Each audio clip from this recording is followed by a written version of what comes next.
నా కంటంతో నీళ్ళు వస్తుందేమో అని నన్ను చాలా బాగా చూసేస్తున్నాడు నన్ను దేవుడు. నేను ఏ స్థితిలో ఉన్నానో తృప్తి నేర్చుకున్నాను. నేను తృప్తి నేర్చుకున్నాను నేను. ఒకవేళ గవర్నమెంట్ ఆఫీసర్ వచ్చి నువ్వు ఆదివారం నాడు ఇక్కడికి వస్తేనే నీకు పెన్షన్ ఇస్తా అంటే మీరు చర్చి మానేస్తారా? ఎందుకంటే 4,000 నెలకే రాని ఏంటంటే నేను చిన్నప్పుడు సుక్కలు కాల్చాను. జ్ఞాపకం ఎరిగి ఆదివారం ఎప్పుడన్నా చర్చి మానేశారా? ఇప్పుడు కోరుకొని నడిచి వెళ్ళేవాళ్ళ. ఇప్పుడు తాతయ్య గారు చనిపోయిన తర్వాత మీరు ఒంటరిగా ఉన్నారు కదా, పిల్లలు ఉంటే బాగుండు నాకు తోడుగా ఉండేవారు అనిపించిందా ఎప్పుడన్నా? నరుడు ఆత్మ దేవుడు ఎట్టిన దీపం. అక్కడ ఎలాగంటే నేను ఇక్కడ వచ్చాను 1 గంటకి వెళ్తాను, 5 అయ్యకొస్తాను. ఇంతసేపు సువార్త చేస్తూనే ఉంటారా? బాబు నీకు పుణ్యం, నాకు వద్దు బాబా, నాకు వద్దు బాబు, నేను ఇచ్చేసుకున్నాను ఆయనకి.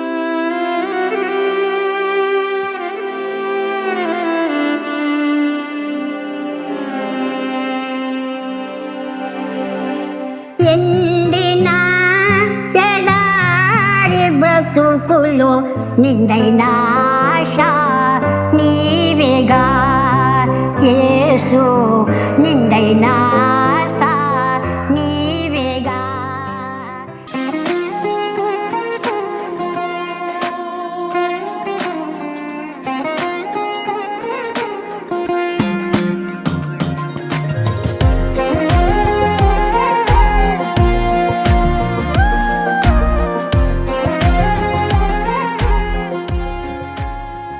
ప్రభువైన యేసుక్రీస్తు నామమునకు మహిమ ఘనత ప్రభావం కలుగును గాక. మరొకసారి మార్తమ్మ గారిని చూడటానికి వచ్చానండి. దేవుడు కృప చూపించారు.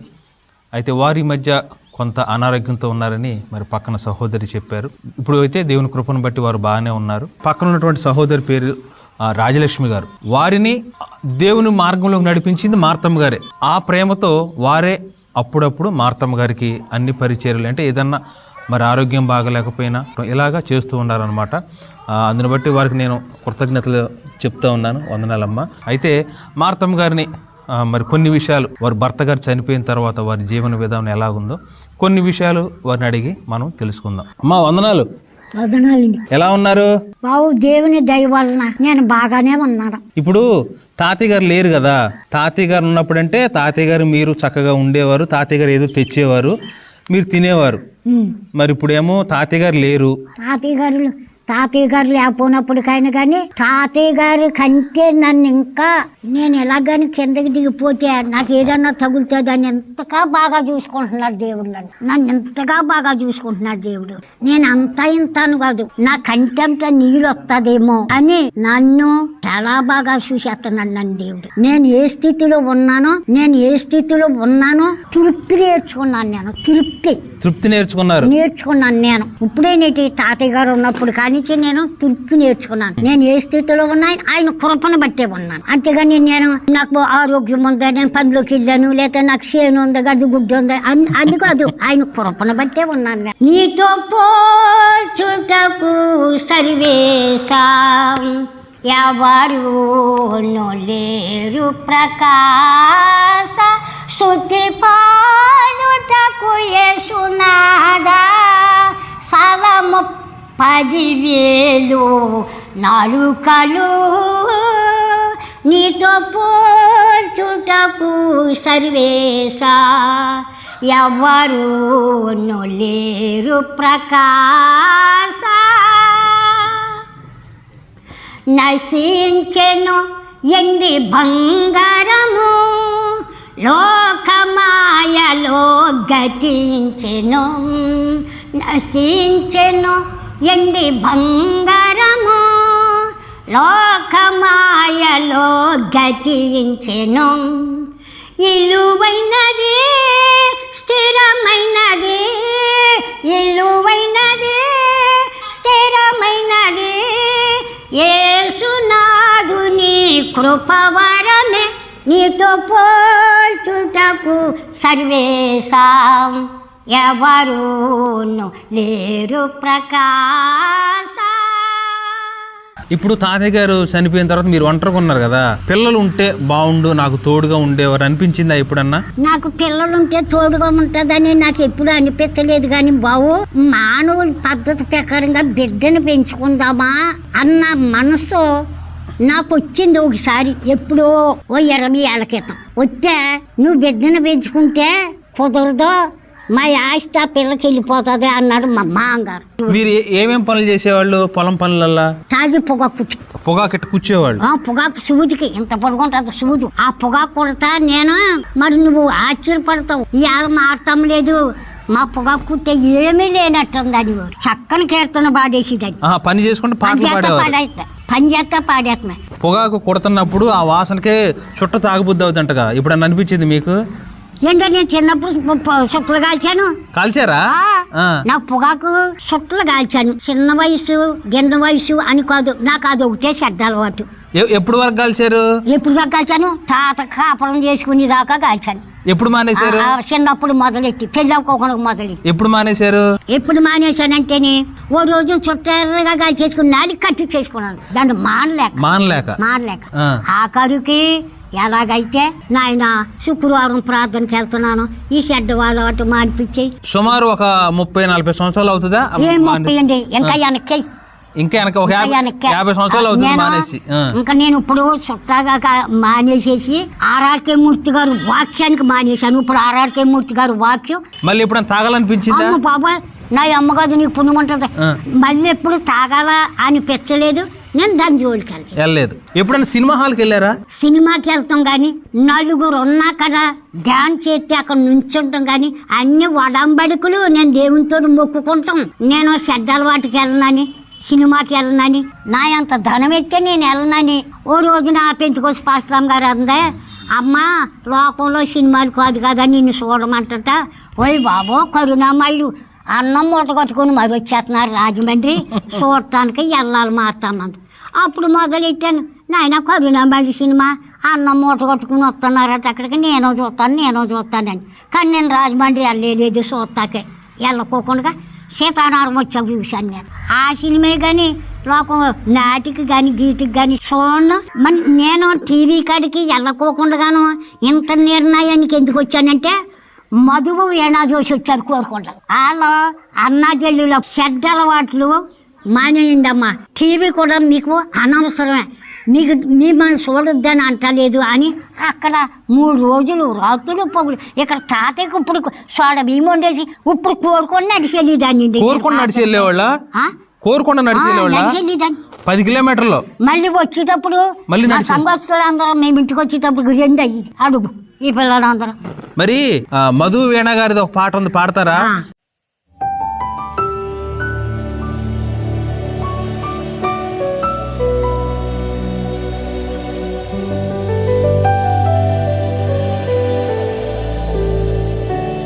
హరమును ప్రభువా వరములు అడుగా, నేనెతకి తిని నీ పాదములను, నేనెతకి తిని నీ పాదములను. పరమును ప్రభువా ధన ధాన్యములు సర్వ సంపత్తులు సర్వ సుఖములు నేను కోరలేదు. ధన ధాన్యములు సర్వ సంపత్తులు సర్వ సుఖములు నేను కోరలేదు. నీ ప్రేమ నీ కరుణ నీ కృపయే చాలు, నీ ప్రేమ నీ కరుణ నీ కృపయే చాలు. నిన్నుగాక మరి దేన్ని నేను కోరలేదు, నిన్నుగాక మరి దేన్ని నేను కోరలేదు. పరమును ప్రభువా వరములు అడుగా, నేనెతకి తిని నీ పాదములను, నేనెతకి తిని నీ పాదములను. పరమును ప్రభువా. చాలా బాగా పాడారు, భలే గుర్తుపెట్టుకున్నారు. ఎప్పుడు నేర్చుకున్నారు ఈ పాట? ఆ అమ్మాయి గారి దగ్గర పాటకి వెళ్ళి కథ రాగమను కథ మొదలు పట్టుకుని వచ్చాను. అంటే పల్లవి పట్టుకొని వచ్చారు, పట్టుకుని వచ్చాను. ఆ రాగం పట్టుకొని పల్లవి ఆ రాగం పట్టుకుని వచ్చిన తర్వాత ఇంకా నాయన ఇది నాకు నేర్పు అని మా పాత్రలో వచ్చిన పిల్లలు ఏదో కూతాడుతుంటే నేను కాత ఆడుతుంటే అలాగని నేర్చేసాను. మొత్తం నేర్చుకున్నారు. ఇది వచ్చా ఇశ్రాయేలు దేవుడు, ఇశ్రాయేలీయుల దేవుండే ఎంతో స్తుతి నొందునుగా, అది కూడా కంటది కదా. నా నోటం క్రొత్త పాట నా యేసు ఇచ్చెను, నా నోటం క్రొత్త పాట నా యేసు ఇచ్చెను, ఆనందించేదాను ఆయనే నేను పాడేదాను జీవితకాలమంతా, ఆనందించేదాను ఆయనే నేను పాడేదాను జీవితకాలమంతా, నా నోటం క్రొత్త పాట నా యేసు ఇచ్చెను, పాప బురద నుండి నన్ను లేవనెత్తెను, జీవ మార్గములో యేసు నిలవబెట్టెను, పాప బురద నుండి నన్ను లేవనెత్తెను, జీవ మార్గములో యేసు నిలవబెట్టెను, ఆనందించేదాను ఆయనే నేను పాడేదాను జీవితకాలమంతా హల్లెలూయా, ఆనందించేదాను ఆయనే నేను పాడేదాను జీవితకాలమంతా, నా నోటం క్రొత్త పాట నా యేసు ఇచ్చెను. అమ్మా అబ్బగారు మీరు మధ్యాహ్నం సువార్త చేయడానికి వెళ్తారంట కదా? శుక్రవారం నాడు వెళ్తారు. ప్రతి శుక్రవారం వెళ్తారు. శుక్రవారం వెళ్తారు, 1 గంటకి వెళ్తారు, 5 అయ్యకు వస్తారు. ఇంతసేపు సువార్త చేస్తూనే ఉంటారా? వాళ్ళు ఇసుక్కోరా వద్దు మా ఇంటికి రావద్దు? అమ్మని మా ఊళ్ళోను పాస్టర్ గారు వాళ్ళు ఉన్నారు, మా ఊళ్ళోను పార్ట్నెట్టిన వాళ్ళు ఉన్నారు. ఆశ్చర్యపడతావు నువ్వు. ఒక్క శుక్రవారం నాడు కానీ వెళ్ళకపోతే అమ్మ మా తమ్మని పేడం బాగోలేదు రాలేదు అని అడిగేస్తారు. మీరు రాకపోతే అడిగేస్తారు. అప్పుడు నేనంటాను అమ్మ వస్తం వచ్చాను, మరి ఓ ఈదికి వెళ్ళాను రా, అక్కడ ఆలస్యమైపోయింది మీ ఈదికి రాలేకపోయాను అని అంటారు. ప్రతి శుక్రవారం నాడు డైలీ 4 కుటుంబాలకు ప్రార్థన చేస్తాను. ఏ కుటుంబం కాడ ప్రార్థనకి వెళ్ళినా ఓ పాట పాడుతాము, ప్రార్థన చేస్తాం, బైబిల్ గట్ట చదువుతాం. నాకు చదువుకుందా? రాకపోయినా కొన్ని వాక్యాలు చెప్తారా? ఆ వాక్యం చెప్తాను. ఎలా చెప్తాను? అమ్మ ఈ వేళ నేను రేడియోలోను ఈ చిన్న వాక్యం విన్నాను రా, ఈ వేళ లేకపోతే గుళ్ళో ఈ వాక్యం విన్నాను రా, అది అందులోది అధ్యాయాలు గట్ట నీకు చెప్పలేను కానీ కథపూర్వకంగా చెప్తాను కూర్చుంటాను అని చెప్పేస్తారు. కథపూర్వకంగా చెప్తానంటాను, చెప్పేస్తాను కూడా. చెప్పేసి ప్రార్థన చేసేస్తాను. మరి ఇలా సువార్త చేస్తున్నారు కదా, ఎవరన్నా మారారా మీరు చెప్తున్నప్పుడు? ఒక ఆవిడ అలమండ సీతయ్యమ్మ గారు వాళ్ళ పెద్ద కోడు, మారుతమ్మా నువ్వు ఇది ఎలాగా అది అలాగని పాస్టర్ గారి కంటే ముందు వచ్చావు, ఓ మాట చెప్పావు. నువ్వు చెప్పిన ప్రతి మాట కూడా అప్పుడైతే నాకు దేవుడికి తెలవక, ఇప్పుడైతే నువ్వు చెప్పిన మాట అంతా కూడా నాకు నేర్పావు మారుతమ్మా. ఇందులో ఇంత శక్తి ఉందని, ఇందులో ఇంత బలం ఉందని మారుతమ్మ. నువ్వు చెప్పిన పనులన్నీ కూడా నాకు ఒక్కొక్కటి చాలా నేర్చుకున్నాను మారుతమ్మ. నువ్వు మా పాస్టర్ గారి కంటే బాగా చెప్పావు నాకు. మరి ఇప్పుడు తాతయ్య గారు చనిపోయిన తర్వాత మీ బంధువులు వస్తున్నారు చూడటానికి? వస్తున్నారా? వస్తారు, మళ్ళీ వెళ్ళిపోతారు, వాళ్ళు వచ్చిన వాళ్ళు నన్ను రమ్మంటున్నారు. బాబు నీకు నమస్కారం, వాళ్ళు నన్ను వచ్చాయి, నీకు ఎవరున్నారు, ఇంటికి తాళం వేసుకుని వచ్చాయి 4 రోజులుండు, మళ్ళా వద్దు కానీ అంటున్నారు. మీ పాస్టర్ గారు నాకు మారుతమ్మ గారు కానుకిస్తారని చెప్పారు కదా, ఎక్కడి నుంచి తెచ్చిస్తారు కానుక? ఎక్కడి నుంచి తెచ్చిస్తారు? నా యేసయ్యేశ్వరి నా గొప్ప దేవుడి నుంచి. మా తమ్మి ఇలాగందా అనుకున్నావు కాక, నేను నెలకి 50 రూపాయలు కరెంటు కట్టాలి గుళ్ళోది. మా ఇంటికాడ కట్టుకున్నది గొప్ప ఏం కాదు, నేను నెలకి 50 రూపాయలు కరెంటు కట్టాలి. గుడి బిల్లులో కట్టాలి మీరు? నేను అందరం తలకు 50 కడతాం, అంతేగాని పాస్టర్ గారు కట్టాలి కరెంటు ఖర్చు. నేను మీ తాత నీ చేతిలో ఉంటాయి అలాగని నాకు ప్రత్యేకంగాను ఒక 1000 రూపాయలు ఇచ్చేసాడు.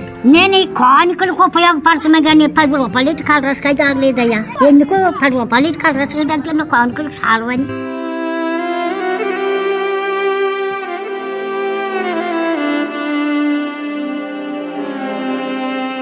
నాయనా ఇదిగో క్రిస్మస్ పండుగ, జనవరి పండుగ అలాగే ఇచ్చుకోవాలా. ఒకవేళ తాతయ్య గారు లేడు నేను ఇవ్వనంటే నేను భూమి మీద ఉన్నాను కదా, అంత గురించి ఎలా రావాలో నీకు తెలుసు. నేను తెచ్చుకున్నది 10 రూపాయల కాగితం అయినప్పటికైనా కానీ దాన్ని 50 రూపాయల కాగితం కింద ఆశీర్వాదించని దేవుణ్ణి అడుగుతాను. నా కన్నీరు చూడలేక, నా దుఃఖం చూడలేక నిజంగా మారుతున్నాడు ఆయన. ఈ నెల బిల్లు నేను ఇస్తా, కరెంట్ బిల్లు కట్టండి. నువ్వు వద్దు బాబా, నువ్వు ఆశీర్వాదం దబ్బేసుకుంటా. అమ్మ బాబోయ్, చూసావునా కరెంట్ ఆశీర్వాదం ఈయన దబ్బేసుకుంటే ఇంకా నేను చచ్చిందంతో సమానం. కట్టండి, ఈ నెల కట్టండి. అమ్మ బాబు నీకు పుణ్యం, నాకు వద్దు బాబా, నాకు వద్దు బాబా, నేను ఇచ్చేసుకున్నాను ఆయనకి.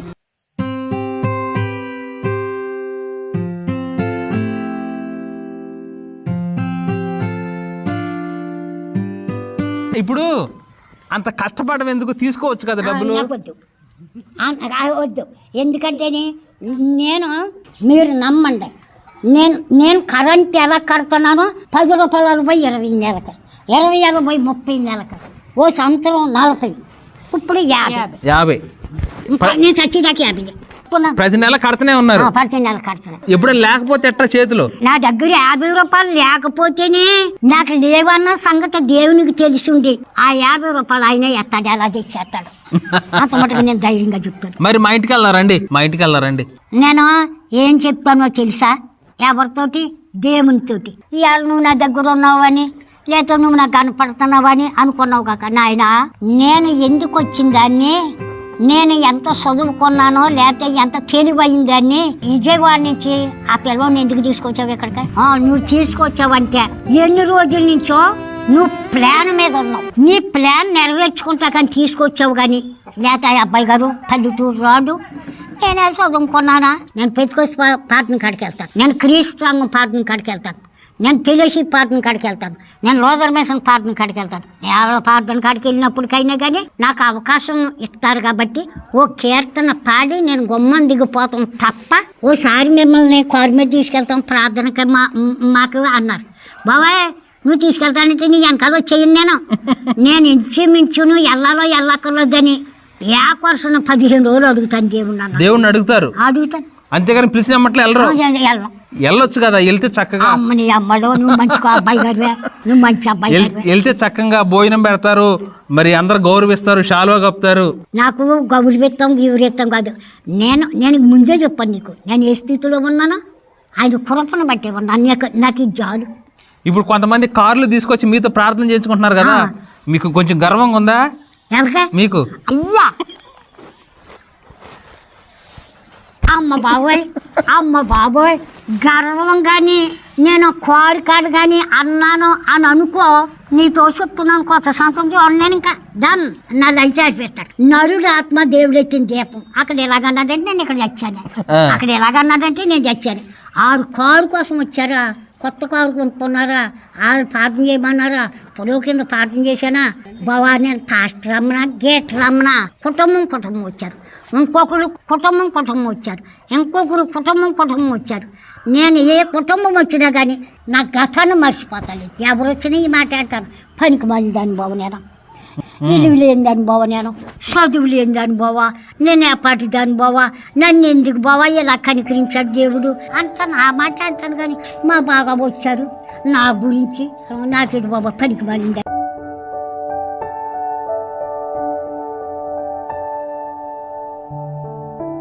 అర్పింతును నా జీవితం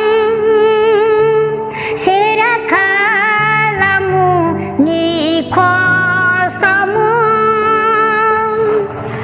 దాచుము నన్ను నీ బాహుములో ప్రభు యేసుకే.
మీకు తేటగా చెప్తున్నాను. రేడియోలో అన్నారు ప్రతి నెలాఖరు ఉదయం 7 గంటలకు మొదలెట్టి సాయంత్రం 7 అయ్యేదాకా ఏకోపాస ప్రార్థన.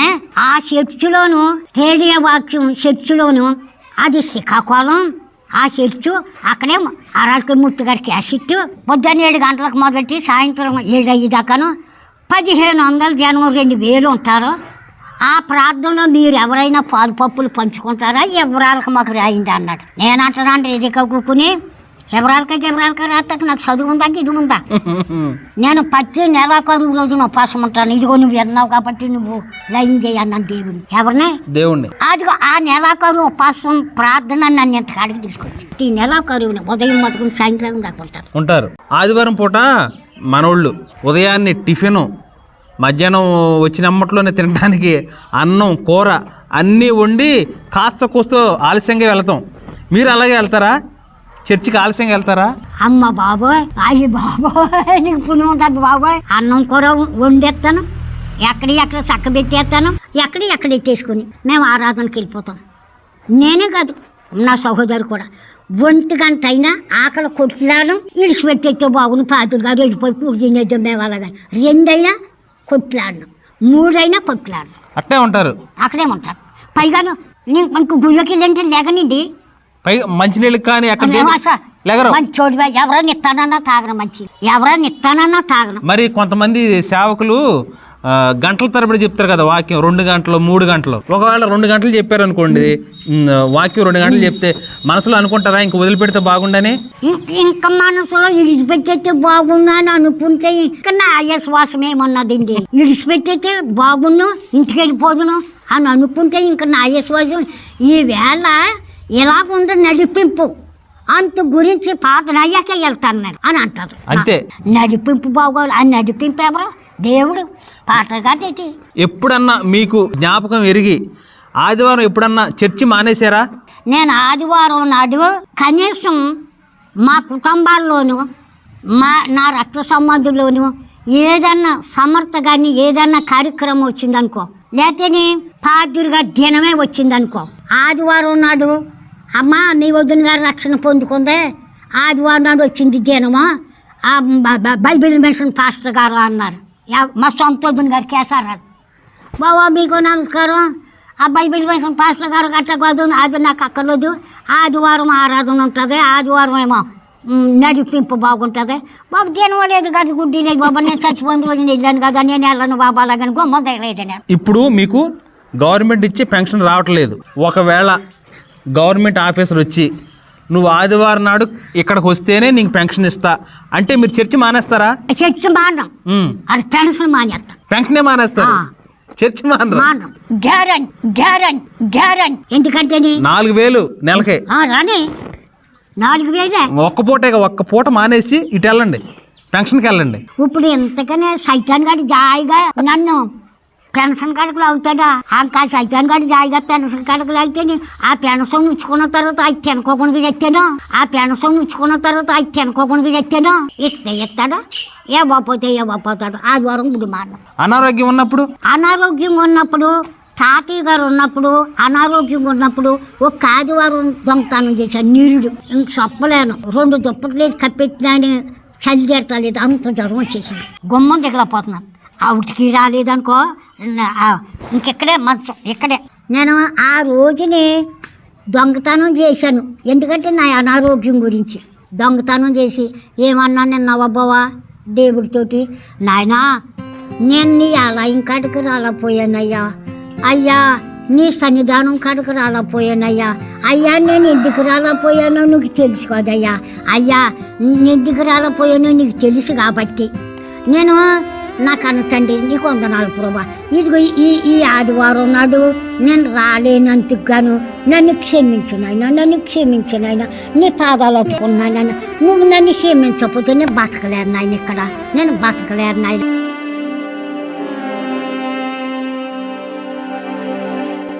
ఎండిన ఎడారి బ్రతుకులో నిందైన ఆశ నీవేగా యేసు, నిందైన ఆశ నీవేగా. ఎండిన బ్రతుకులో నిండైన ఆశ నీవేగా యేసు, నిండైన ఆశ నీవేగా. తడబడి నిన్న పాదములకు తోడు నీవే కదా యేసు, తోడు నీవే కదా. ఎండమాములు చూసి నేను అలసి వేసారితి, ఎండమాములు చూసి నేను అలసి వేసారితి. జీవజలమైన ఓట నీవై సేద తీర్చితివి, నా బలము నీవైతివి యేసు, బలము నీవైతివి. ఎండిన ఎడారి బ్రతుకులో నిండైన ఆశ నీవేగా యేసు, నిండైన ఆశ నీవేగా. అది అరవిత్నాయన ఎవరు? అమ్మా చిన్న ప్రార్థన చేయండి. అలాగండి. స్తోత్రము స్తోత్రము స్తోత్రము స్తోత్రము స్తోత్రము స్తోత్రము స్తోత్రము స్తోత్రము స్తోత్రము స్తోత్రము స్తోత్రము స్తోత్రము. నా తండ్రి నీకు లెక్కలేని వందనాలయ్యా, నీకు లెక్కలేని స్తోత్రాలయ్యా. నువ్వు స్తుతులకి స్తోత్రాలకే కారణభూతుడు. ఇంక స్తుతులు స్తోత్రాలు ఏడే వారికి చెందితాకి వీల్లేదు నైనా, నీకే చెందాలా అయ్యా. జాలి కలిగిన తండ్రి, కరుణ కలిగిన తండ్రి, నీ కుమారుడు నా కన్న తండ్రి అబ్బాయి గారు నీ చేతులకు అప్పచెప్పుకుంటున్నాను. నీకు స్తోత్రాలు అయ్యా. జమీందారులు లాంటివారు, లక్షాధికారులు లాంటివాళ్ళు, ఉద్యోగస్తులు నా తండ్రి, మా తమ్మగారు మా తమ్మను కలుసుకుంటానికి నాయన ఇంతమంది బిడ్డలు నా కన్న తండ్రి నీకు స్తోత్రాలు నాయనా. నువ్వే తీసుకొస్తున్నావు, నువ్వే ఆరికి నాకు అర్థండి. నాలో ఏం మంచితనం లేదు, నేను ఎవరికి మంచీలు కూడా ఇవ్వలేదు. నేను మంచీలు ఇస్తాను కూడా నాకు అనతండ్రి, నేను మంచినీళ్ళు ఇవ్వడానికి కూడా నా తండ్రి నీకు వందనాలు. నేను తగ్గిందాన్ని కాదు వారికి నాయనా, నీకు వందనాలు, నీకు స్తోత్రాలు. ఆ బిడ్డలు నా జాలి కలిగిన తండ్రి, నా కరుణ కలిగిన తండ్రి నీకు స్తోత్రాలు. ఇంకో నాయన అబ్బాయి గారు నాకు అన్న తండ్రి, ఆయనకుంటాము ఆయన ఎంత అవకాశం తీసుకుని నాకన్న తండ్రి నన్ను చూడటానికి కానీ బావు నాయన ఈ పల్లెటూరు ఆ బిడ్డలను తీసుకొచ్చావంటే నాకన్న తండ్రి, దాంతో నీ కృప, నీ జాలి, నీ ప్రేమే కానీ ఇందులో మా గొప్పతనం, మా మంచితనం అసలు ఏమీ లేదు ప్రభా. నీకు స్తోత్రాలు స్తోత్రాలు స్తోత్రాలు స్తోత్రాలు. మేము ఈ తరుణాన్ని ఎలా ఉపయోగించుకుంటామని నీకు ఎప్పుడో తెలుసు, నీకు ఎప్పుడో తెలుసు, నాకు ఇప్పుడే తెలుసు. ఎందుకంటే నేను మానవురాలిని కాబట్టి నాకు తెలుసు నాయన. నాయన నీ ఆలోచన, నీ తలంపులు చాలా గొప్పవి ప్రభా, ఊహించలేను ప్రభా. ఇదిగో నాయన ఈ శ్రేష్టమైన సమయంలో, చక్కని సమయంలో నీ కుమార్తె నా సహోదరి అయ్యా పరిశుద్ధాత్మ తండ్రి నీకు వందనాలు అయ్యా. నీ కుమారుడు అబ్బాయి గారు అయ్యా, నీ కుమారుడు ఆ అబ్బాయి గారు నీ పాదాల కాడ చెప్పుకున్నాను ప్రభా. నువ్వు విన్నావు ప్రభా, ఇక్కడ ఉన్నావు ప్రభా. మా ప్రార్థన, మా విజ్ఞాపన నీ పాద సన్నిధి కాడికి, నీ సింహాచలం కాడికి సాంబ్రాను పొగలాగా, గుగ్గులు దోపలాగా మా ప్రార్థన సంపూర్ణ జ్ఞాపకం చేసుకుని నీకే మహిమ ఘనత ప్రభావాలు పొందుకోమని నా ప్రభువును యేసుక్రీస్తురా వేడుకొనిచున్నాను తండ్రి. వందనాలండి. అయితే మార్తమ్మ గారికి మంచి అయినా చెడ్డైనా కొంచెం ఇంటికి ఒక 2 ఇళ్ళ అవతలే సహోదరి రాజలక్ష్మి గారు ఉంటారు. అమ్మ మార్తమ్మ గారికి ఎలాంటి పరిస్థితి అయినా మీరు నా నెంబర్ ఉంది కాబట్టి మీ దగ్గర నాకు చెప్పండి. దేవుని చిత్తం అయితే ఏదైనా సరే ఏర్పాటు దేవుని కృపలో మనం చేద్దాము. ఇదండి విషయం. మీరు మార్తమ్మ గారి ఆరోగ్యం గురించి ప్రార్థన చేయండి. ఈ సహోదరి మార్తమ్మ గారికి ఇచ్చిన సహవాసాన్ని బట్టి నేను చాలా సంతోషిస్తున్నాను. నేను కూడా తరచూ రావడానికి ప్రయత్నం చేస్తాను దేవుని కృపలో. మార్తమ్మ గారిని మరలా ఈ విధంగా కలుసుకొని వారి అనుభవాల్ని, వారి విశ్వాస జీవితాన్ని ఈ విధంగా మీ ముందుకు తీసుకురావడానికి మరి దేవుడు మరలా మనకు ఒక మంచి అవకాశం దయచేశారు.